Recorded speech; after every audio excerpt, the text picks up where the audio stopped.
À la une de cette édition, en Ituri, la découverte d'une fosse commune suscite l'émoi dans la province. Près de 50 corps ont été retrouvés, parmi lesquels des enfants et des femmes dans des fosses communes dans 2 localités différentes. Et la RDC est résolument engagée dans l'exploitation de ces blocs gaziers. Le gouvernement a enfin publié les noms des entreprises sélectionnées pour l'exploitation du gaz méthane.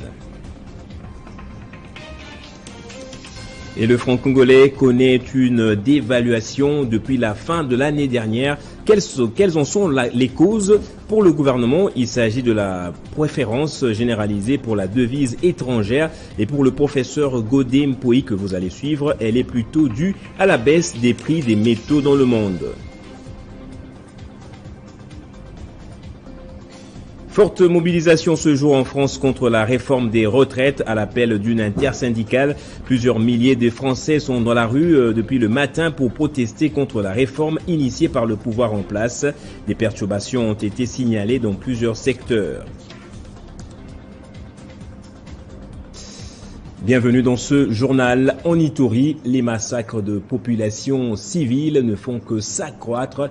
Des fosses communes contenant les corps de 42 civils, dont 12 femmes et 6 enfants, ont été découvertes dans le village de Niamamba, tandis qu'une autre fosse contenant les corps de 7 hommes a été découverte dans le village de Mbongi, à environ 30 km à l'est de Bouni, a annoncé la MONUSCO. La mission onusienne a fermement condamné ces tueries barbares et lâches attribuées à la Codeco. Depuis le 1er décembre 2022, au moins 195 civils ont été tués, 68 blessés et 84 enlevés au cours d'incidents entre Codeco et Zaïre.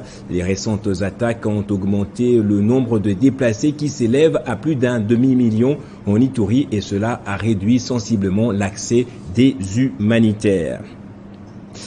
Et à Kinshasa, le sujet de l'attentat de Kasindi a été au centre de la rencontre entre le Premier ministre Sama Lukonde et le caucus des députés nationaux du Nord Kivu. Ces élus ont fait le plaidoyer pour un renforcement de la sécurité aux frontières afin de barrer la route aux terroristes ADF. Le Premier ministre Jean-Michel Sama Lukonde a reçu le caucus des élus nationaux du Nord Kivu conduit par son président Mwanza Singoma. Les récents attentats perpétrés par le mouvement terroriste de l'ADF à Kasindi en territoire du Béni et le refus du désengagement du M23 des positions occupées, telles sont les principales questions abordées au processus de cette audience. À en croire le porte-parole de la délégation, les élus nationaux du Nord Kivu ont demandé au chef du gouvernement de renforcer les mesures sécuritaires aux frontières pour barrer la route aux terroristes qui sèment la désolation dans la population. Concernant la question liée au refus du désengagement du M23 qui occupe quelques localités du Nord Kivu avec l'appui du Rwanda, le Premier ministre Jean-Michel Sama Lukonde a donné des assurances aux élus du peuple car son gouvernement est plus que déterminé à mettre fin à l'activisme de ce mouvement terroriste en territoire congolais. La RDC franchit un autre cap vers l'exploitation du gaz méthane.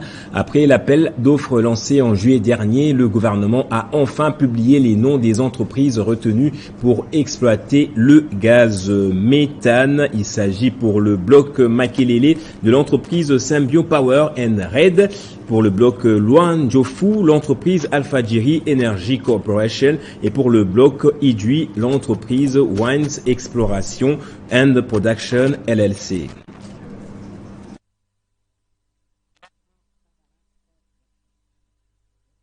Le taux de change varie selon les endroits, une instabilité qui a une incidence désormais sur le pouvoir d'achat. Selon le gouvernement, la préférence pour les monnaies étrangères serait justement l'une des causes de cette dépréciation. On voit ça avec Christian Kalonji. Le franc congolais s'est déprécié de 0,44%, situant les cours indicatifs à 2028,5. Le dollar américain est de 0,23% sur le marché parallèle, établissant le taux de change à 2150,0 selon la note de conjoncture économique de la Banque centrale du Congo, ajoutant qu'une certaine accalmie s'est observée suite à l'intervention de la Banque centrale sur le marché interbancaire pour vendre des devises afin de lisser ces fluctuations. À en croire les ministres intérimaires de l'économie, les Congolais préfèrent les monnaies étrangères, particulièrement les dollars américains, aux francs congolais, même pour des transactions en interne. Cette prédilection amène les uns et les autres à conserver leur fortune en ces devises et est une cause qui favorise la dépréciation de la monnaie locale. L'année 2022 s'est globalement terminée sur une note positive avec une dépréciation de moins de 2%, mais la tendance est enflammée actuellement. Nicolas Kazadi indique également que la volonté mise en place dans le dernier trimestre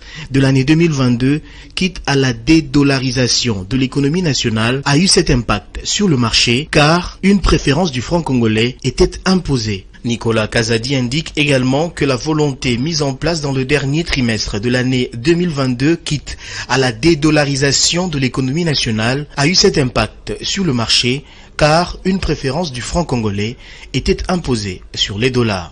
Alors, lorsque nous voulons inverser ce phénomène en privilégiant les paiements en francs congolais, il faut que les gens aient une totale confiance qu'il n'y a pas de raison que la monnaie nationale perde la valeur. Mais tant que dans les esprits, on préfère toujours se réfugier dans les dollars, eh bien on vient exercer une pression qui n'est pas justifiée pour acquérir des dollars et qui conduit à cette surchauffe. À noter que l'instabilité du taux d'échange qui s'observe actuellement à Kinshasa comme en province est une situation qui non seulement entraîne la flambée des prix des produits de première nécessité, mais également une occasion pour les cambistes de manipuler arbitrairement les taux d'échange, ce qui n'est pas avantageux. Mais pour Godempoï, la dévaluation de la monnaie nationale est la conséquence de la chute des matières premières au niveau mondial. Le président de l'Assemblée provinciale et économiste de formation a donné quelques voix pour parvenir à remédier à cette dépréciation. On l'écoute. En fait, ce qu'il faut retenir aujourd'hui, c'est que la dépréciation monétaire découle essentiellement du déséquilibre entre l'offre de la devise étrangère et la monnaie nationale. Alors, lorsque vous lisez la conjoncture économique de la République démocratique du Congo, il y a eu des petits soucis qui seront surmontés, bien sûr. Vous allez constater que sur le plan international, c'est vrai que les coûts des métaux rouges sont toujours en hausse, mais d'un mois à l'autre, il y a eu quand même une légère baisse. À part cela, il y a, lorsque vous regardez l'évolution des coûts de produits agricoles au niveau des bourses, vous allez constater que pratiquement les prix des produits agricoles sont en hausse. Et dans ces contextes-là, généralement, comme nous importons tout ce que nous consommons, dans ce contexte-là, cela va avoir des répercussions sur la demande des devises étrangères, notamment les dollars.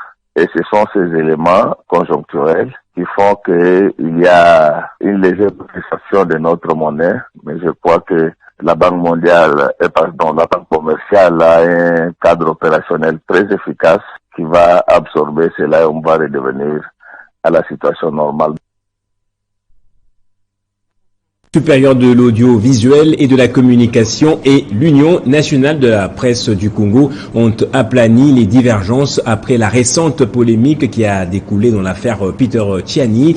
Les représentants de ces deux institutions se sont rencontrés afin de consolider le cadre de concertation.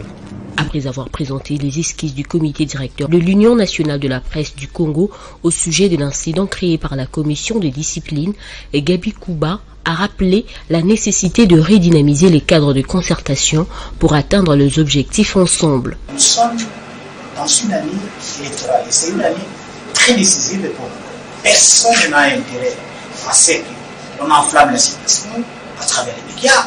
Nous sommes responsables, donc il faudra d'une part avoir une presse libre, mais d'autre part avoir aussi une presse indépendante et surtout responsable. Pour sa part, le vice-président du CESAC, Bruno Mbolisson, s'est voulu rassurant, d'autant plus que la composition actuelle du Conseil supérieur de l'audiovisuel et de la communication, 2 membres sont l'émanation de l'UNPC, les autres membres étant issus des différentes corporations et institutions. Le CESAC est une institution publique d'appui à la démocratie, consacrée par la Constitution, et dont les 15 membres sont issus des différentes corporations et institutions. Donc, nous n'avons aucun intérêt à entretenir un climat de polémique ou de conflictualité avec l'Union nationale de la presse du Congo. Signalant que les échanges se sont déroulés dans la salle de monitoring du CESAC en présence du président Christian Boussembe, du vice-président Bruno Mbolisson, du rapporteur Oscar Kabamba, de la questeur Adoulou Yeye et du rapporteur adjoint Serge Ndjibou.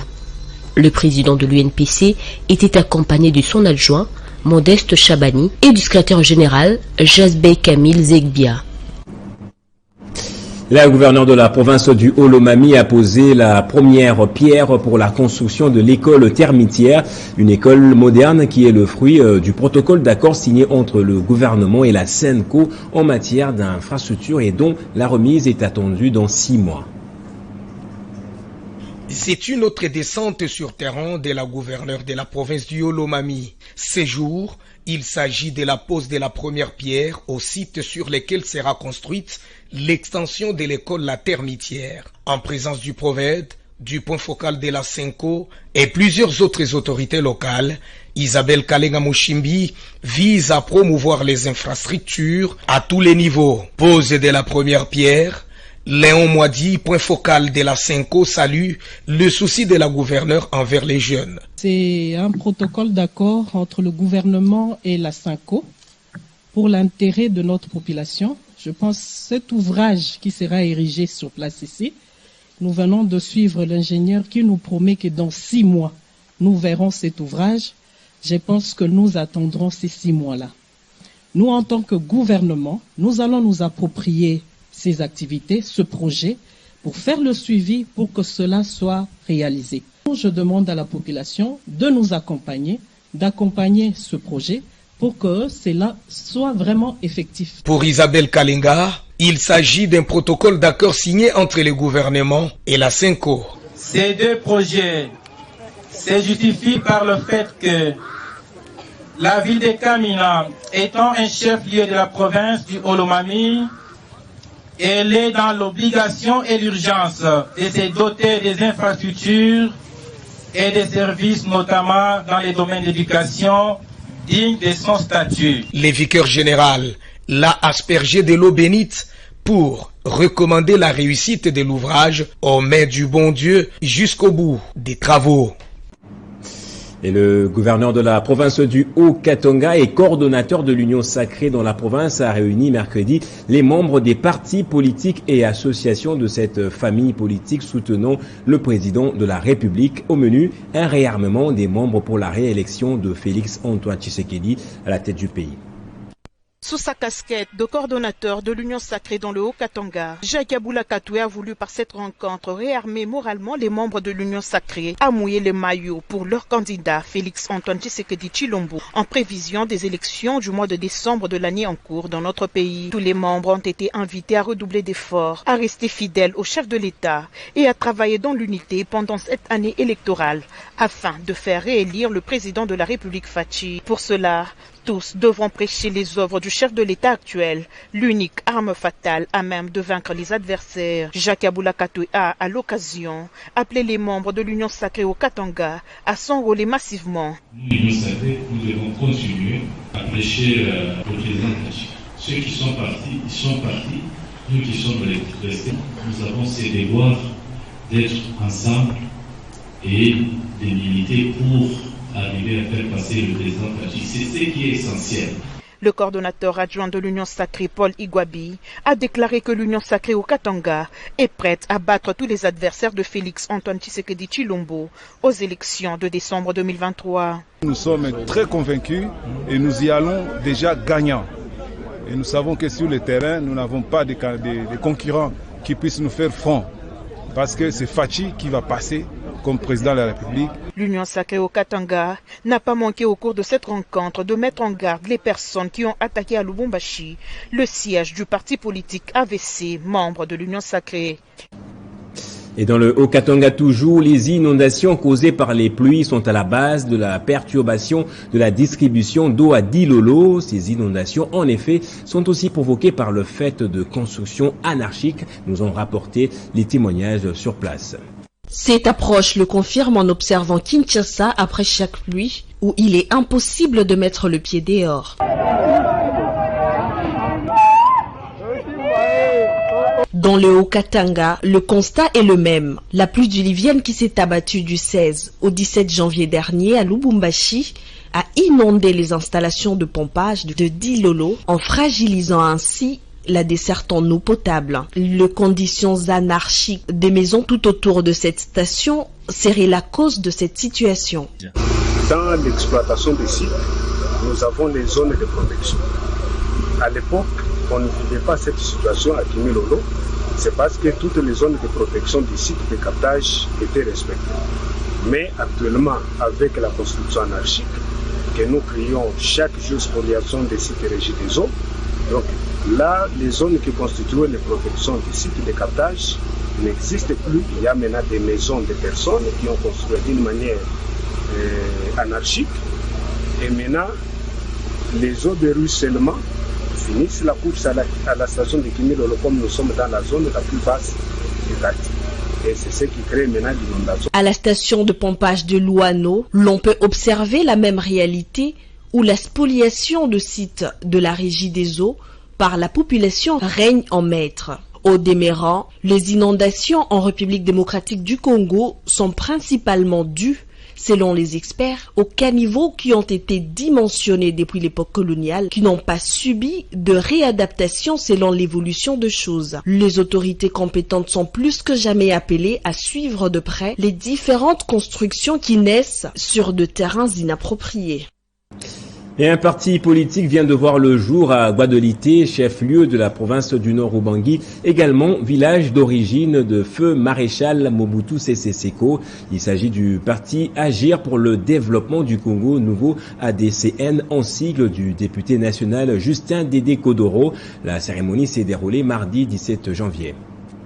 C'est à Guadolité, la terre natale du maréchal Mobutu Sese Seko, et à la date symbolique du 17 janvier commémorant la mort du héros national Patrice Emery Lumumba, que le député national Justin Dédé Kodoro a choisi de lancer les partis politiques Agir pour le développement du Congo nouveau, ADCN. La foule, venue de tous les horizons de la province, était au rendez-vous à la place l'unité de la province de Guadolité pour écouter le message délivré par les leaders et cadres de ce nouveau parti politique venu de Kinshasa et d'autres provinces du pays.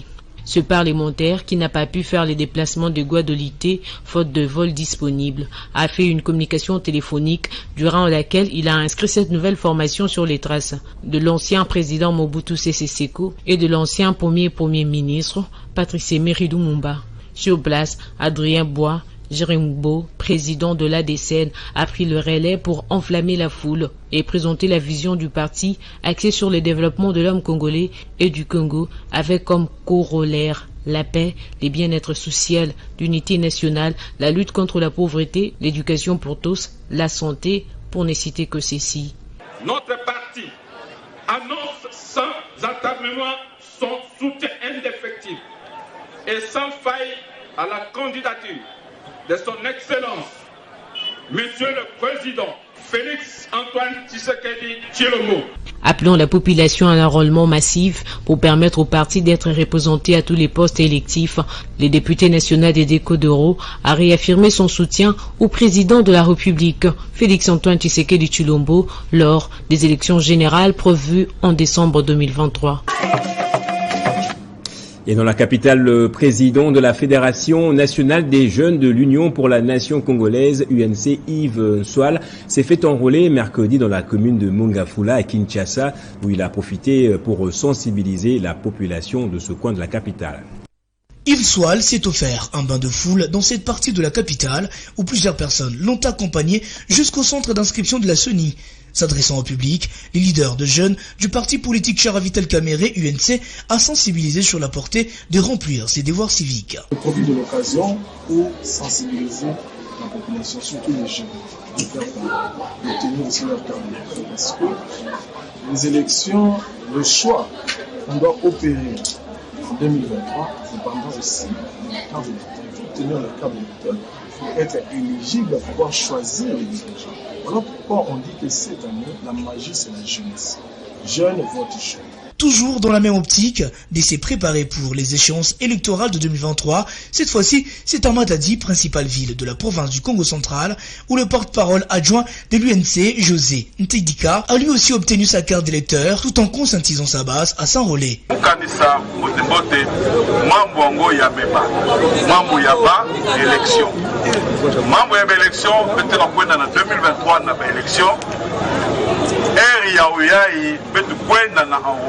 Visiblement, le lieutenant de Vital Kamere se met déjà en ordre pour 2023 lors d'une descente effectuée le dimanche 18 décembre dernier dans la commune de Mongafula à Kinshasa. Il s'était engagé de mouiller sa chemise pour la matérialisation de l'ambition de son parti politique de gagner 150 sièges aux législatives nationales prochaines.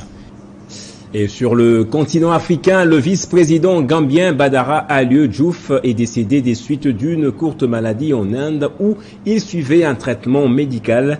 Badara n'avait pas été vu en public depuis plusieurs mois. Le président Adama Barrow l'avait choisi comme vice-président en 2022 après avoir été réélu en décembre 2021 pour un second mandat. Et si vous êtes à Kinshasa, vous avez certainement constaté une perturbation de programme de la Radio France Internationale en cause un mouvement de protestation initié à l'Hexagone ce jeudi contre la réforme des retraites initiée par le pouvoir en place et jugée injuste et brutale. Ils sont des milliers à avoir gagné les rues ce jeudi matin à l'appel d'une intersyndicale. Ce jeudi, au pays d'Emmanuel Macron, c'est les bras de fer entre les opposants à la réforme de la retraite dans toutes les rues. Un train sur 3 et un TGV sur 4 dans tous les coins stratégiques de la capitale française, Bordeaux et d'autres villes en ce premier jour de grève. Quant aux écoles, 7 enseignants sur 10 sont déclarés grévistes selon les syndicats, chose qui a poussé les maximums des établissements scolaires à faire porte close. Il s'agit d'un nombre estimé entre 550 000 et 750 000 manifestants qui sont dans les rues de France pour protester contre la réforme de retraite qui prévoit un calcul d'âge légal de départ de 62 à 64 ans. Volonté du gouvernement français qui pense que cela va du survie du système par répartition. De plus, donc forcément il faut se mobiliser, il faut que la mobilisation elle soit de toutes les générations. Et surtout, si cette réforme-là elle passe, après ils pourront en faire passer à l'appel parce que les retraites, quand ça passe, après c'est la porte ouverte. Dans les chefs de la population, ces réformes n'ont pas lieu d'être. Eh ben c'est la situation en France. Macron, sauveur de la démocratie, voilà, réprime son peuple, réprime des pères de famille, réprime des personnes âgées, réprime les revendications populaires légitimes. Parce que quand ce type-là me traite de fainéant, c'est quand même, et nous traite de fainéant par la même occasion, c'est quand même à crever de rire. Ce type qui n'a jamais bossé une journée de sa vie dans un emploi qui apporte véritablement de la plus-value.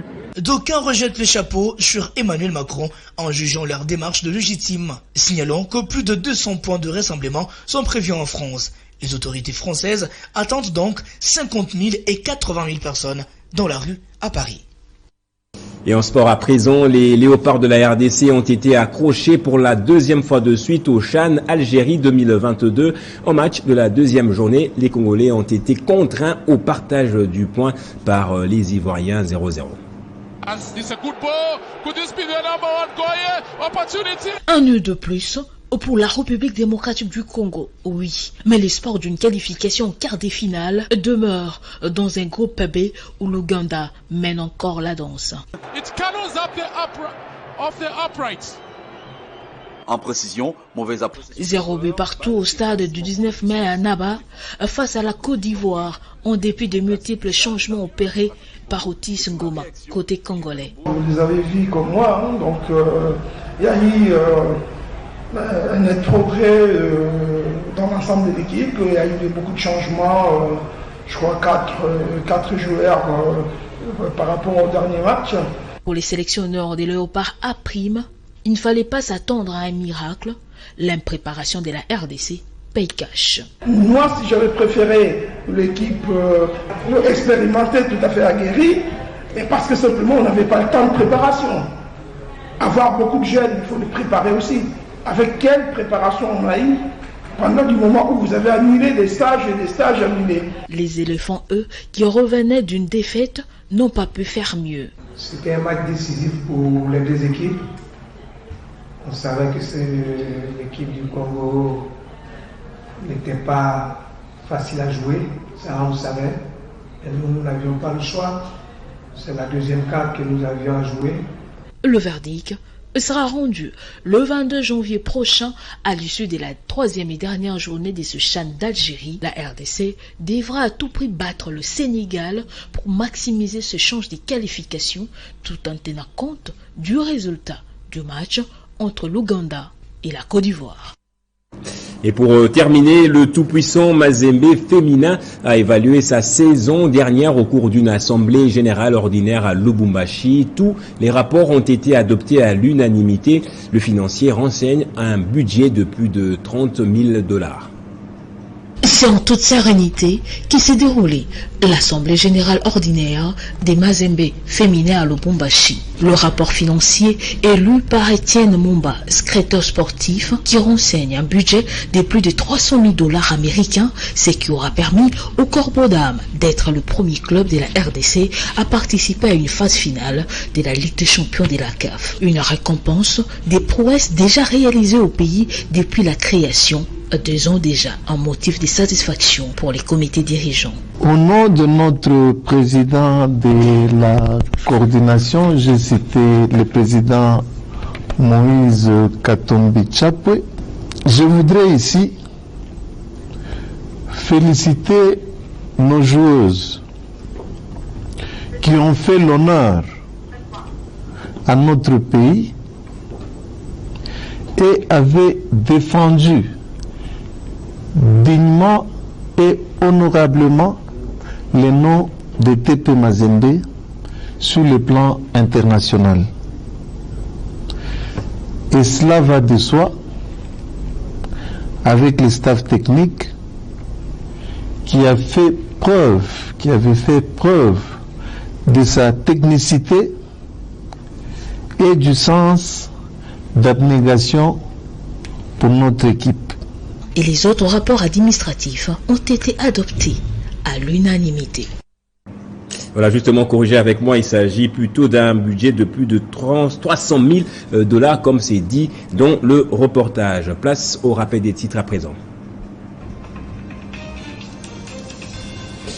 En Ituri, la découverte d'une fosse commune suscite l'émoi dans la province.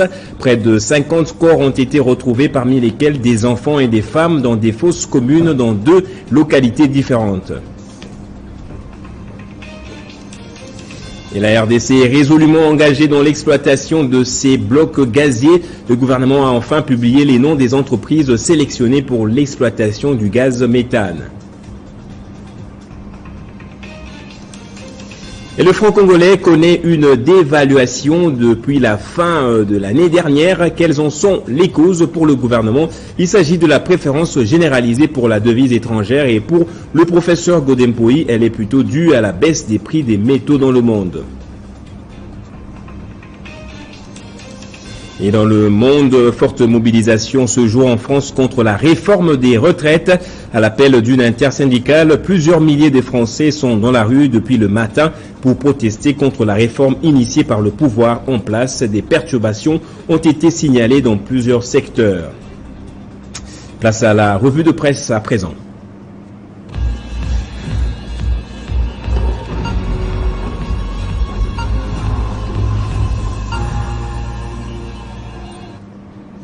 Et nous allons lire les journaux comme tous les jeudis avec Bédrine Kenge qui m'a déjà rejoint. Bonjour Bédrine et bienvenue à vous.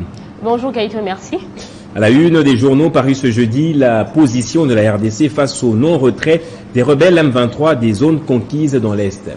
Tout à fait, Gaëtan. Ce sujet est relayé par plusieurs médias et on commence par le journal qui annonce que la République démocratique du Congo a pris acte du non-respect des engagements par le Rwanda et le M23. Selon le quotidien, après un refus répété de ces rebelles qui équiment l'est du pays, le ministre des Affaires étrangères Christophe Lutundula a ainsi interpellé pour une énième fois la communauté internationale, l'Union africaine ainsi que les organisations de la sous-région. Forum des As, de son côté, renchérit que le pays invite donc la communauté internationale à sanctionner encore le Rwanda et le M23 pour non-respect des engagements pris à Nairobi et à Luanda.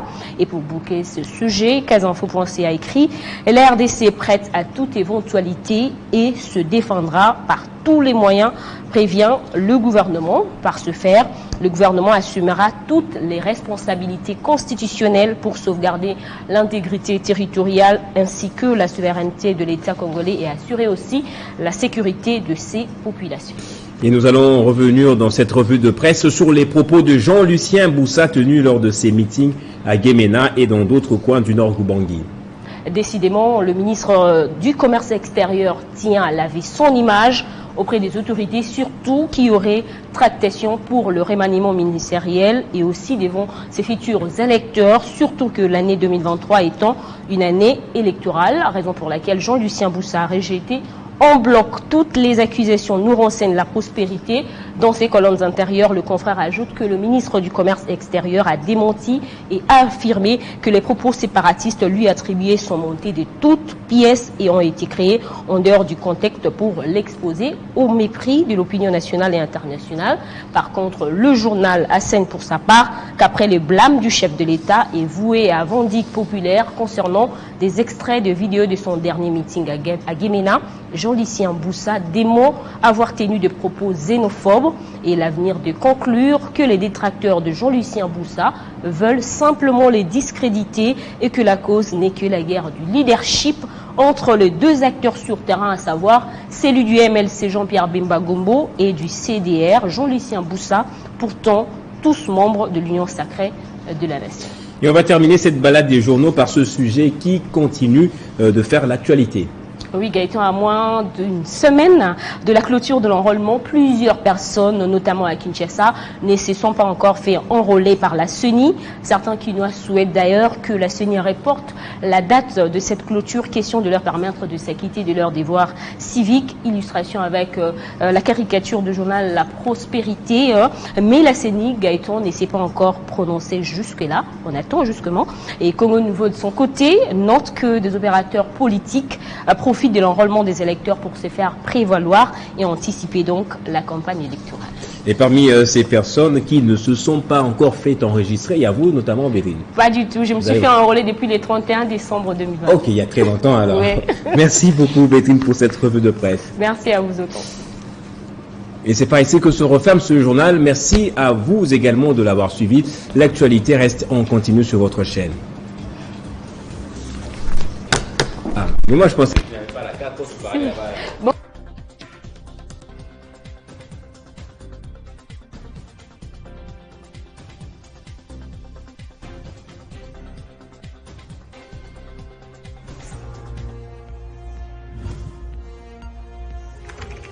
L'actualité reste en continu.